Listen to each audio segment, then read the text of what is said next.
Rim defence academy की अनुभवी team के साथ अपनी तैयारी को बेहतर बनाने के लिए अभी डाउनलोड करें प्ले स्टोर से रिम डिफेंस एकेडमी ऐप। नमस्कार, रिम डिफेंस एकेडमी के यूट्यूब चैनल पर मैं Ranveer Chaudhary, retired assistant commandant, आप सबका स्वागत करता हूं। दोस्तों, आज अपन बात करेंगे राजस्थान पुलिस कांस्टेबल में अंतिम चयन के बाद जो डॉक्यूमेंट्स आपको साथ लेके जाने हैं मेडिकल के टाइम, उससे संबंधित मैं आपके सारे डाउट्स क्लियर करने वाला हूं। जो डॉक्यूमेंट्स की जो लिस्ट आपको सामने दिख रही है, कौन से डॉक्यूमेंट्स में आपको किन चीजों का ध्यान रखना है, कैसे तैयार करना है, कौन सा डॉक्यूमेंट उसके लिए चलेगा, ये सारी चीजों पे अपन बात करेंगे।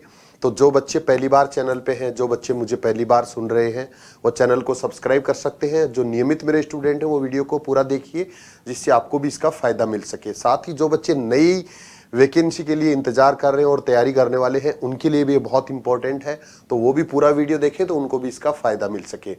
तो सबसे पहले तो बहुत बहुत शुभकामनाएं उन बच्चों को जिनका फाइनल सिलेक्शन हो चुका है और जो किसी भी रूप में रिम डिफेंस एकेडमी के साथ जुड़े हुए हैं। डॉक्यूमेंट्स के लिए आपको बेटा बहुत ज़्यादा परेशान नहीं होना है, न मेडिकल के लिए परेशान होना है, न आपको डॉक्यूमेंट्स के लिए परेशान होना है, क्योंकि अभी आप बहुत इंपॉर्टेंट आदमी बन चुके हैं। अगर आपको जो डेट दी है उस डेट में भी अगर जाने में कोई प्रॉब्लम हो तो उसका भी कोई ना कोई समाधान हो सकता है आपके पास। और मेडिकल में अगर आपको कोई प्रॉब्लम आ रही है, कोई प्रॉब्लम अगर आपको डाउट लगता है, तो उसके लिए भी मैंने मेरा पर्सनल नंबर भी दे रखा है। तो उस नंबर के ऊपर आप कमेंट करके मेरे से जानकारी ले सकते हो। किसी भी प्रकार की अगर आपको मेडिकल से संबंधित अगर कोई प्रॉब्लम आ रही है तो आप इस नंबर के ऊपर मुझे कांटेक्ट कर सकते हो, मैसेज के माध्यम से व्हाट्सअप कर सकते हो आप, और आपके मेडिकल से संबंधित हर जानकारी आपको उपलब्ध कराने की कोशिश करूंगा। आपको तुरंत बाहर नहीं किया जाएगा किसी भी चीज़ में, चाहे मेडिकल में कोई प्रॉब्लम हो, चाहे डॉक्यूमेंट्स में कोई प्रॉब्लम हो। डॉक्यूमेंट्स में जिन बच्चों के रिजल्ट के आगे प्रोविजनल लिखा हुआ है उनको भी डरने की जरूरत नहीं है। जो डॉक्यूमेंट में आपकी कमी थी वो डॉक्यूमेंट आपको अब सबमिट कर देना है, जिससे आपका वो नाम प्रोविजनल लिखा हुआ हट जाएगा। इसके अलावा आपको इनके बारे में जो जो चीज़ें मैं बताता हूँ वो ध्यान से सुनना है और उसी तरह से उनको तैयार करवा लेना है। अगर किसी भी डॉक्यूमेंट में कोई प्रॉब्लम रहेगी तो आपको वहाँ मौका दिया जाएगा, टाइम दिया जाएगा, आप वहाँ आराम से बना सकते हैं और उसके बाद में आप वहाँ भी सबमिट कर सकते हैं। क्योंकि जहाँ भी आपका मेडिकल होगा, जहाँ भी आपको ये ऑफिस होगा जिसमें आपको ये सबमिट करने हैं डॉक्यूमेंट्स, वहाँ कोई ना कोई ई मित्र वाला भी दुकान होगी और वहाँ कोर्ट भी होगा। किसी प्रकार की आपको स्टाम्प के लिए भी परेशान नहीं होना पड़ेगा। तो वहाँ से भी आप कोई सर्टिफिकेट बना सकते हैं अगर कोई चीज़ कम रह जाती है तो, या कोई गलत बन जाती है तो। और ये सर्टिफिकेट है, ये तहसील में जाना ही जरूरी नहीं है, आप जहां भी रहते हैं पूरे राजस्थान में वहीं से बनवा सकते हैं। क्योंकि इसमें कोई भी ऐसा डॉक्यूमेंट नहीं है जिसमें कोई पटवारी की रिपोर्ट है या कोई तहसीलदार की रिपोर्ट है, ऐसी कोई रिपोर्ट वाला नहीं है। सिर्फ स्टाम्प का मामला है, 100 रुपये 50 रुपये का स्टाम्प खरीदना है और उसके ऊपर ये सारी चीजें लिखवानी है। तो एक एक चीज मैं एक बार क्लियर कर देता हूँ आपको। सबसे पहले है शैक्षणिक योग्यता के प्रमाण पत्र, जो आपके 10th और 12th की जो मार्कशीट है, बोर्ड सर्टिफिकेट है, या फिर आपने उससे एक्स्ट्रा जो क्वालिफिकेशन ले रखी है, ग्रेजुएशन कर रखा है, पोस्ट ग्रेजुएशन कर रखा है, तो उसके प्रमाण पत्र आप सबमिट कर सकते हो। इसमें 12th पास तक के डॉक्यूमेंट्स ही आपके लिए जरूरी होंगे। उससे ऊपर की मार्कशीट होती है तो अच्छी बात है, नहीं होती है तो कोई बात नहीं। इसके बाद में जाति प्रमाण पत्र, SC ST OBC MBC इन कैटेगरीज के लिए जो कास्ट सर्टिफिकेट है वो आपको सबमिट करना है। पुराना है नया है इससे कोई फर्क नहीं पड़ेगा, आपके पास जो भी कास्ट का सर्टिफिकेट है वो भी आपको रखना है। अभी आपने फिजिकल के टाइम भी बनाया होगा, सिर्फ OBC और MBC का जो सर्टिफिकेट होता है वो पुराना नहीं होना चाहिए। बाकी SC और ST के जो कास्ट सर्टिफिकेट है वो एक ही बार बनते हैं, वो ही चलते हैं। इसके बाद में मूल निवास प्रमाण पत्र ये बना रखा होगा आपने। जन्म तिथि का प्रमाण पत्र कोई अलग से बनाने की जरूरत नहीं है, जो आपकी 10th की मार्कशीट आती है उसी के अंदर डेट ऑफ बर्थ लिखा हुआ होता है आजकल, या फिर अलग से भी बोर्ड सर्टिफिकेट दिया हो सकता है। यानी कोई ऐसा प्रूफ आपके शैक्षणिक योग्यता प्रमाण पत्र के अंदर जिसमें डेट ऑफ बर्थ लिखी हुई है वही आपका जन्म तिथि का प्रमाण पत्र होगा, कोई एक्स्ट्रा प्रमाण पत्र की जरूरत नहीं है। इसके बाद अंतिम शिक्षा संस्थान का चरित्र प्रमाण पत्र, 12th क्लास अगर आपने किया है तो 12th क्लास का, 10th क्लास किया है तो 10th क्लास का, या कॉलेज कर रखा है तो कॉलेज का। जो आखिरी आपने रेगुलर पढ़ाई जहां से की है, प्राइवेट का कोई लेने की जरूरत नहीं है, जहां से आपने रेगुलर पढ़ाई लास्ट की है उस इंस्टीट्यूट का चरित्र प्रमाण पत्र आपके पास ओरिजिनल अब सबमिट करना पड़ेगा। जो आपने फिजिकल में भी किया था वही सेम है, कुछ भी इसमें नया नहीं है। इसके बाद विवाह का पंजीकरण प्रमाण पत्र, अगर जिसने विवाह कर लिया है उसको विवाह का पंजीयन प्रमाण पत्र चाहिए। तहसील में होता है ये। और जिसने विवाह नहीं किया है तो उसको अविवाहित होने का प्रमाण पत्र, एक शपथ पत्र देना है, स्टाम्प के ऊपर लिखवाना है कि मेरा नाम ये है, मेरा एड्रेस ये है और मैं भी अविवाहित हूँ। या अगर विवाहित है तो उसका प्रमाण पत्र आपको रखना है। इसके बाद में 2 राजपत्रित अधिकारी द्वारा चरित्र प्रमाण पत्र, 2 गजेटेड ऑफिसर होने चाहिए, उनका चरित्र प्रमाण पत्र होना चाहिए। 6 महीने से पुराना नहीं होगा। फिजिकल के टाइम वाले हैं तो वो भी चल सकते हैं, और फिजिकल वाले अगर वहां जमा कर लिए हैं तो नए आप 2 बना सकते हो, सेम वैसे ही चरित्र प्रमाण पत्र। ये कोई रिश्तेदार का नहीं होना चाहिए और 6 महीने से पुराना नहीं होना चाहिए।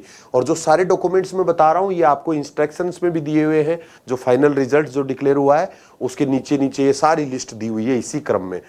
इसके बाद में 2 फोटो पहचान पत्र, तो 2 फोटो पहचान पत्र में एक आपका आधार कार्ड हो सकता है जिसमें आपकी फोटो लगी हुई है। इसके अलावा दूसरा ड्राइविंग लाइसेंस हो सकता है, चुनाव वाला कार्ड हो सकता है, या और कोई इस प्रकार का पहचान जो गवर्नमेंट का हो और जिसमें आपकी फोटो लगी हुई हो। तो इन 3 में से 2 लगभग सबके पास होते हैं। आधार कार्ड हो सकता है और चुनाव वाला कार्ड हो सकता है या फिर ड्राइविंग लाइसेंस हो सकता है। वो 2 आईडी आपके पास होनी चाहिए। अगर इनमें से कोई सा भी सर्टिफिकेट आपके पास उपलब्ध नहीं होता है तो उसकी वजह से आपको बाहर नहीं किया जाएगा, चिंता बिल्कुल भी नहीं करनी है। अब आप फाइनली कांस्टेबल बन चुके हैं। इसके बाद में ईडब्ल्यूएस का प्रमाण पत्र, तो ईडब्ल्यूएस का प्रमाण पत्र जिन बच्चों के पास नया बनवाया है, अभी पुराना नहीं है, तो वो पुराने के लिए अलग से उनको एक शपथ पत्र दिया हुआ है 18 नंबर के अंदर। मैं बताऊंगा बाद में कि जिनके पास पुराना नहीं है उनको क्या करना है, उनको सिर्फ एक शपथ पत्र एक्स्ट्रा देना है और नया बनवा लेना है। और अगर पुराना है तो भी नया भी बनवा लेना है, यानी दोनों होने चाहिए, पुराना भी होना चाहिए और नया भी होना चाहिए। तो नया तो बन ही जाएगा, बनाओगे जब भी, जिस दिन बनाना चाहोगे उसी दिन बन जाता है।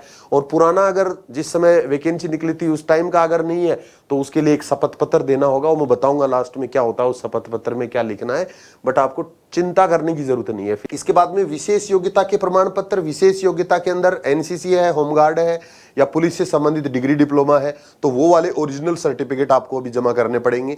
इसके बाद दहेज नहीं लेने का शपथ पत्र, 100 रुपए के एक स्टाम्प के ऊपर आपको लिखना पड़ेगा कि मैं दहेज नहीं लूंगा, मैं अविवाहित हूं और मैं शादी जब करूंगा तो दहेज नहीं लूंगा। इसके बाद 2 से अधिक जीवित संतान नहीं होने का शपथ पत्र, ये भी 100 रुपए के स्टाम्प पे आप बना लो, 50 रुपए पे भी बना सकते हो, बट 100 रुपए पे भी बना सकते हो, कोई दिक्कत नहीं है। इसके बाद में 1 से अधिक जीवित पति पत्नी नहीं होने संबंधी शपथ पत्र, कि पति है तो पत्नी के लिए, पत्नी है तो पति के लिए, तो वो शपथ पत्र आपको बनाना है। वो एक ही लैंग्वेज होती है, मित्र वाले को पता होता है, वो तुरंत बना देगा।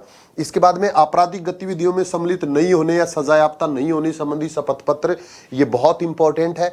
इसके अंदर अगर आपका पहले से कोई रिकॉर्ड ऐसा रहा है, पहले से अगर आपराधिक गतिविधि में आप लिप्त रहे हैं तो उसका विवरण देना है, अगर नहीं रहे हैं तो ये शपथ पत्र आपको स्टाम्प के ऊपर लिख के देना पड़ेगा। और मैं एक चीज और बता दूं कि ये सारे सर्टिफिकेट में अगर कोई गलत पाया जाता है, बाद में शपथ पत्र के अनुसार अगर आप बिहेव नहीं करते हैं तो आपको नौकरी से भी निकाला जा सकता है। ये चीज आपको हमेशा ध्यान रखनी है कोई भी शपथ पत्र देते समय। इसके बाद धूम्रपान तंबाकू सेवन नहीं करने का शपथ पत्र भी आपको लेके जाना पड़ेगा, बनवाना पड़ेगा। रंगीन नवीनतम पासपोर्ट साइज फोटोग्राफ 10 फोटो आपके पास होनी चाहिए, रंगीन नवीनतम हो सकती है, इसमें पुराने वाली जरूरी नहीं है, जो आपने पहले भर्ती के टाइम पे यूज की थी वो होना जरूरी नहीं है। आप अब अपनी अच्छी 10 फोटो बना के रंगीन वो साथ लेके जाएंगे। इसके बाद भूतपूर्व सैनिकों के लिए एनओसी, डिस्चार्ज, पेंशनर प्रमाण पत्र ओरिजिनल चाहिएगा। और लास्ट है SC, ST, OBC, MBC, EWS। ये अगर पुराना प्रमाण पत्र आपके पास नहीं है तो एक शपथ पत्र आपको देना पड़ेगा कि जो वैकेंसी की जो लास्ट डेट थी उससे पहले भी मैं इसी कैटेगरी में सम्मिलित था, और अगर ऐसा नहीं पाया जाता है तो मेरी नियुक्ति को निरस्त किया जा सकता है। ये लाइन लिख के एक शपथ पत्र आपको देना है जिनके पास पुराना ये सर्टिफिकेट नहीं है।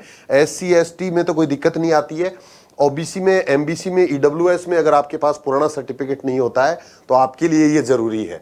तो इस तरह से आपको सारे सर्टिफिकेट्स के बारे में मैंने बता दिया। फिर भी अगर किसी भी सर्टिफिकेट में अगर आपको डाउट लगता है तो आप इस नंबर के ऊपर मैसेज करके मेरे से राय ले सकते हैं।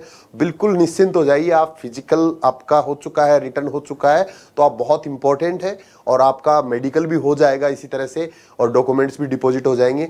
जहां आपको प्रॉब्लम आएगी, अगर आपको दूसरी जगह कहीं सिलेक्शन हो चुका है और वहां भी आपको ओरिजिनल डॉक्यूमेंट्स की जरूरत पड़ती है, तो डॉक्यूमेंट्स आपको मिल भी सकते हैं बाद में वापस, एक बार वेरिफिकेशन के बाद, एक महीने बाद, 15 दिन बाद, 2 महीने बाद आप अपने ओरिजिनल डॉक्यूमेंट्स दोबारा निकाल भी सकते हो अगर आपको दूसरी किसी जगह जरूरत पड़ती है तो। आज के लिए इतना ही। जय हिंद, थैंक यू, धन्यवाद।